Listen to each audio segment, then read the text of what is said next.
Hey folks, today we're going to learn about identifying minerals. So I'm going to take you through the journey of how a geologist will identify minerals. We will talk about how to find all the different physical properties and maybe a little bit of chemical properties to identify one mineral from another. So today what we're going to do is we're going to inspect and identify numerous minerals. And I brought a collection of different minerals here today, along with a big piece of mica, like that. I've also brought some tools, like a black light, hammer, streak tiles or streak plates, a magnet, even some microscope slides, and some tools simple as a penny and a paperclip. We're going to inspect all of these minerals. Now right now I do have them labeled, so I know what is what, especially when I had to transport them. That's why I put them into these Petri dishes. But we are going to actually do the different tests to help ourselves identify the different. So I want to show you what those different tests are. So in chemistry, we talked about the difference between physical properties and chemical properties. We're going to focus, to identify these minerals, we're going to focus primarily on the physical properties. So the first physical property we're going to start on is color. And by color, all you have to identify with color is what color is the mineral. Now, but you have to be careful. Sometimes minerals come in different colors. Take a look at this piece of quartz. Nice and clear, right?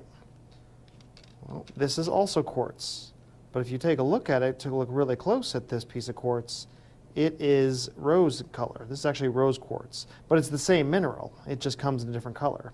So color alone can't help you identify a mineral, because sometimes the same mineral comes in different colors, and sometimes many different minerals can be the same color. Like for example, here's halite and here's calcite. They look very similar because they do have their clear texture to them, but in actuality they're two completely different minerals. The next thing we investigate is luster. Take a look at this piece of galena here. And luster is pretty much, does it shine like a metal or does it not shine like a metal? So I'm going to hold these two pieces of galena. You see how the light's reflecting off them? It looks metallic, doesn't it? Well, that means this has a metallic luster. So galena actually has a metallic luster. Whereas halite doesn't have a metallic luster, but it shines. The light reflects it. As you can see, the light's reflecting it. Almost looks like glass or wax. It does not look like a metal. So therefore, halite, which is in my hand now, has a non-metallic luster, and the galena we looked at before has a very metallic luster.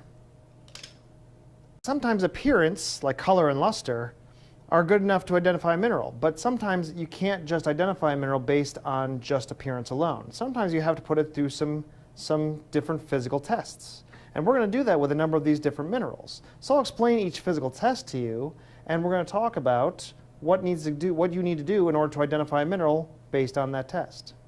And I'll tell you some stories along the way. So we're going to start with the first test. We're going to call it the streak test. Okay? And in order to do the streak test, I'm going to take my little piece of pyrite here. So let me show you the pyrite. Looks kind of similar to another mineral, doesn't it? Looks like gold. In fact, pyrite was once called fool's gold because people thought it was gold. They mistaked it for gold. Okay? This is actually a combination, it's a compound of iron and sulfur. So it is not gold. Gold is a native element. It's pure in nature and only made of gold atoms. Okay? That is pyrite. Pyrite is much different. Now, how can you tell the difference? Well, there's a tool over here called the streak plate. Here it is. Just a real simple unglazed porcelain tile. We call it a streak plate. Now here's the thing with real gold. Real gold, when you take the mineral to find its streak, you're going to take the mineral and scratch it along the plate, along this streak tile. Okay? If this were gold, it would streak and you'd have a gold mark. But here's the problem. If I took this piece of pyrite,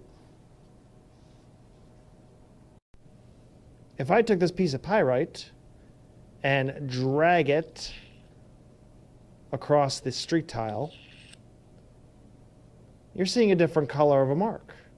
Okay, you're not seeing a gold mark, you're seeing a black mark, because pyrite naturally found is actually black. Sometimes it's found as an impurity that it's goldish in color, and it looks a lot like real gold. But pyrite is actually not. That's why they call it fool's gold. And the way you can decipher the difference between them is put it to a streak test. So when you do a streak test, you take the mineral, put the streak tile on the ground, on the table, and basically drag the mineral across. What happens is the tile is harder than the mineral, so the mineral starts to break up into small little pieces here. With those pieces, you see the little powder that's left behind from the mineral being struck across the tile. With that, you have what's called its streak. You have the leftover, the remnants of the mineral in powdered form.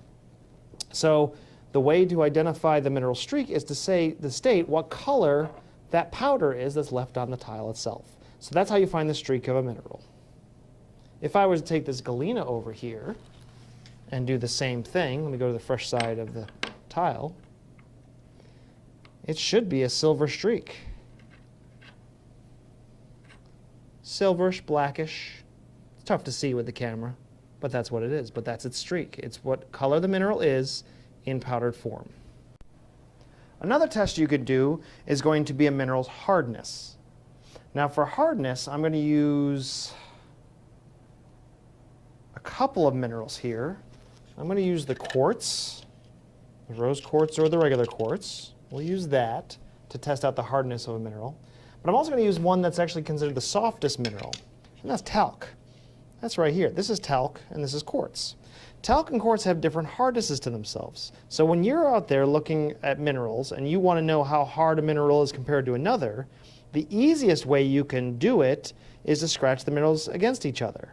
And when they do, whatever mineral gets scratched is the softer one. Whatever the one is doing the scratching is the harder one. Just to give you kind of a heads up, the talc is the softest mineral in the world. Quartz is a mineral that's 7 times harder than the talc. So if I were to take these two minerals and rub them together, I would find that the talc would break up very easily. So there's a test we're going to do to really get the idea of the hardness of a mineral, and you guys will try this out when you get in the classroom. So the one test we can do, we can use a glass slide here. Okay, with the glass slide, what we're going to do is we're going to take each mineral and we're going to drag it across the glass very carefully, and that's why I have the mineral on the table right here. Okay, we're going to start with the talc since it is softer. So I'm going to take the talc and I'm going to rub it against the glass slide. Now you may sit there and think to yourself, whoa, it scratched the glass. Look at that. But if you feel it, look at that powder. That powder's coming off for the most part. Yep, there it goes. It's all coming off. What you're really feeling for is there an indentation into the glass?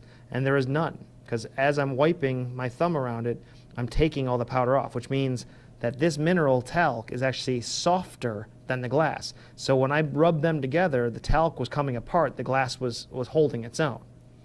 Okay, let's try that now with the quartz. Let's try that with quartz. All right, so I have my piece of quartz. Here's my glass. Again, we're going to keep my glass flat on the table so I don't break it very easily.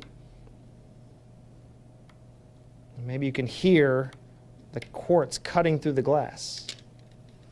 Now look at that. Those are scratch marks. Those are not, that's not the quartz coming apart. And actually, if you feel for a little indent, you'll feel a little chip in the glass itself, and you will feel that the glass is actually scratched. The quartz cut into the glass.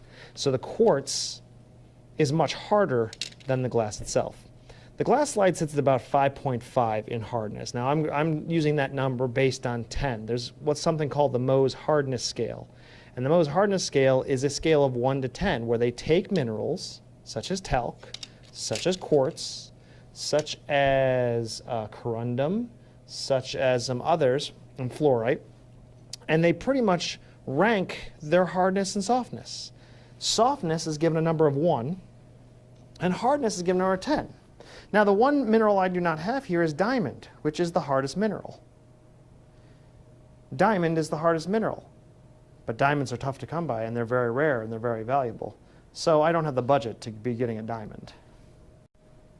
Other tools you can use besides the glass slide here, other tools you can use is a penny, a paperclip, your fingernail, okay? those all have a certain hardness too. And for talc, all of those things cut into the talc because talc is the softest. So they sit at a certain range in the Mohs hardness scale, and you kind of are comparing whether it's harder or softer. That's why we use the glass. The glass is kind of the middle of the road. So if it cuts the glass, it's harder than the glass. If it does not cut the glass, it's softer than the glass. So taking a look at the chart here that's up on the screen, talc, as you see, is number 1 on the list. Diamond, which is the hardest, is number 10. And between them, there are different index minerals that make up the different hardnesses. So if you came across two minerals that you don't know two different minerals that you do not know the hardness of, let's say you found some gypsum and you found some quartz, and you want to know which was harder. Okay? Or at least let's say you found some orthoclase. And when you scratched orthoclase, you took a piece of apatite and you scratched it with the orthoclase. And you noticed that the orthoclase was cutting the apatite, which means the orthoclase is harder than the apatite. But then you took the orthoclase and compared it to some quartz. Quartz was cutting the orthoclase, which means the quartz is harder than the orthoclase. The orthoclase kind of sits somewhere between these two numbers. That's how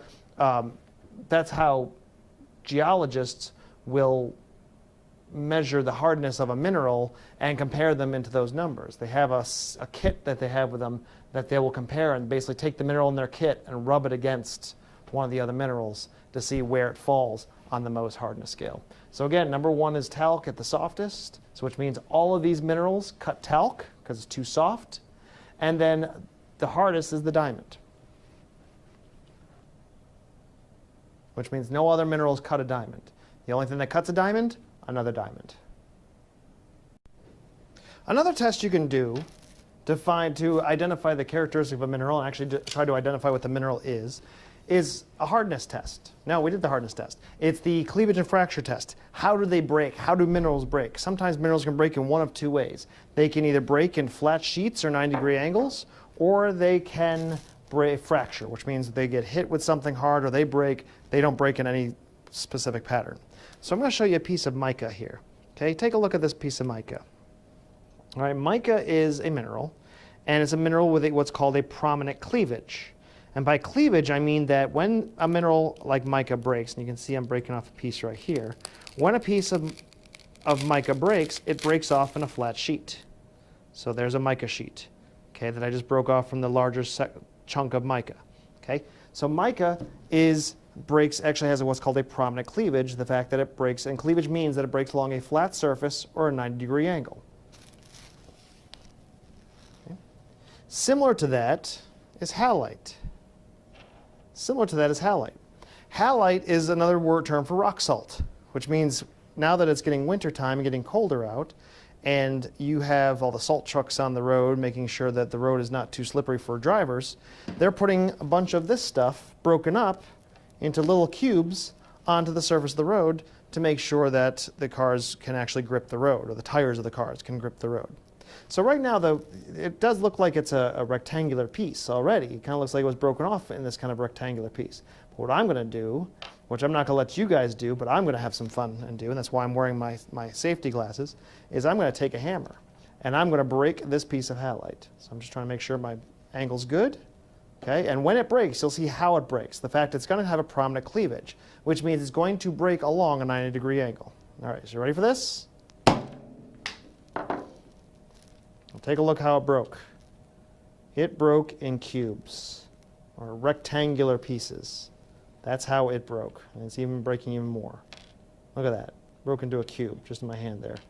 Okay, so because this is rock salt, because this is made of a certain crystalline structure of sodium and chlorine are in that rectangular or cubish shape, where when they break, they separate along a cubic line. See? As I continue to break into smaller pieces, you can kind of see that cube shape. All right? So halite, much like mica, has a prominent cleavage, the fact it breaks along a 90-degree angle. When a mineral does not break along a 90-degree angle, it is called a fracture. So when it doesn't break into nice cubic pieces or nice flat sheets, like the halite there, it's called a fracture. So I'm going to take a hammer to this olivine. Watch how it breaks. Try it again. Try it again. Ooh, this is a hard piece of olivine. Wow, it does not want to break. But there's no certain, wow, it does not want to break. It is strong as anything. Okay, I did this earlier with another piece and it broke without a problem. Wow, it is hard. It does not want to come apart. But you can kind of see the shattering of pieces that I've got here. And I don't want to make too much of noise because I don't want people running in here wondering what I'm doing. Okay, this piece of olivine just did not want to break with the hammer. I'm also not hitting as hard as I possibly could. But the olivine does break as a fracture. See, there's a little piece right there that broke off of the olivine as I was hitting it. Don't want to scratch this table up too much. So olivine has a fracture. It does not have a prominent cleavage. Its cleavage is absent, which means when it breaks into random pieces. It doesn't break into flat 90-degree angle or flat sheets. Okay, so that's cleavage and fracture. Cleavage is the prominent. Cleavage means that you have a break that's along a flat surface or a 90-degree angle. And olivine, which has a fracture, does not break. It actually breaks in random patterns. So to recap what we've talked about so far, when we were identifying minerals, there's many different tests that you could put minerals through. Okay, you saw us break the halite into pieces, which gave us our cleavage, which showed the cleavage of the halite into those flat 90-degree angles. Okay, we saw the streak plate, identified that this over here is actually pyrite and not gold. So I'll put the streak tile with that. We talked about the color of different minerals, and sometimes the same mineral can come in different colors. We've also talked about hardness, and how quartz being a very hard mineral and talc being the softest mineral. But there's some other tests that you can do to test out to make sure to see what type of mineral it is. Like, for example, you know what this is? It's a magnet.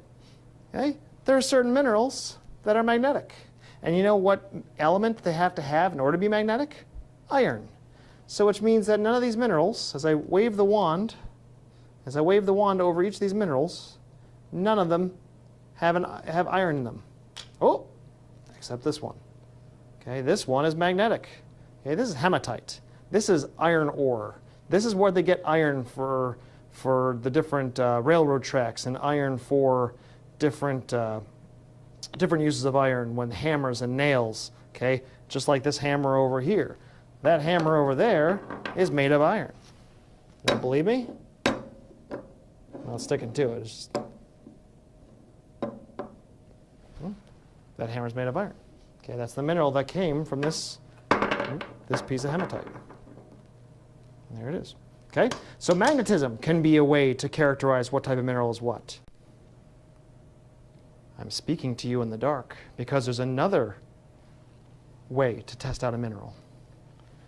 If you have a black light in your room, that's what this is. This device that's in my hand that you can kind of see, you can kind of see a little bit of it, I don't want to show it right into the camera, is a black light. And if I take my wand over this mineral right here, this is fluorite. Fluorite, the way that you can tell fluorite from calcite and halite is its fluorescence color. And I've got a little speck of green in the top of my fluorite. And the way it's reflecting that light, it's actually got a purplish glow because the black light's purple, but you actually see some green, you see some yellow coming out of the fluorite. Okay? Fluorite is a fluorescent mineral, hence fluorite, fluorescence, and it actually gives off a shine. So these are all the different ways that you can test out minerals and try to identify what a mineral is. These were all the physical properties and one of the chemical properties that I'll show you what the difference between calcite and halite. All the different properties of a mineral, and in order to identify what a mineral actually is, you need to have not only the physical properties, but you also have to have the chemical properties. So thank you for listening to me today. We're going to try this out in the classroom, but use this video as a review when we start talking about the best ways to identify minerals. Take care.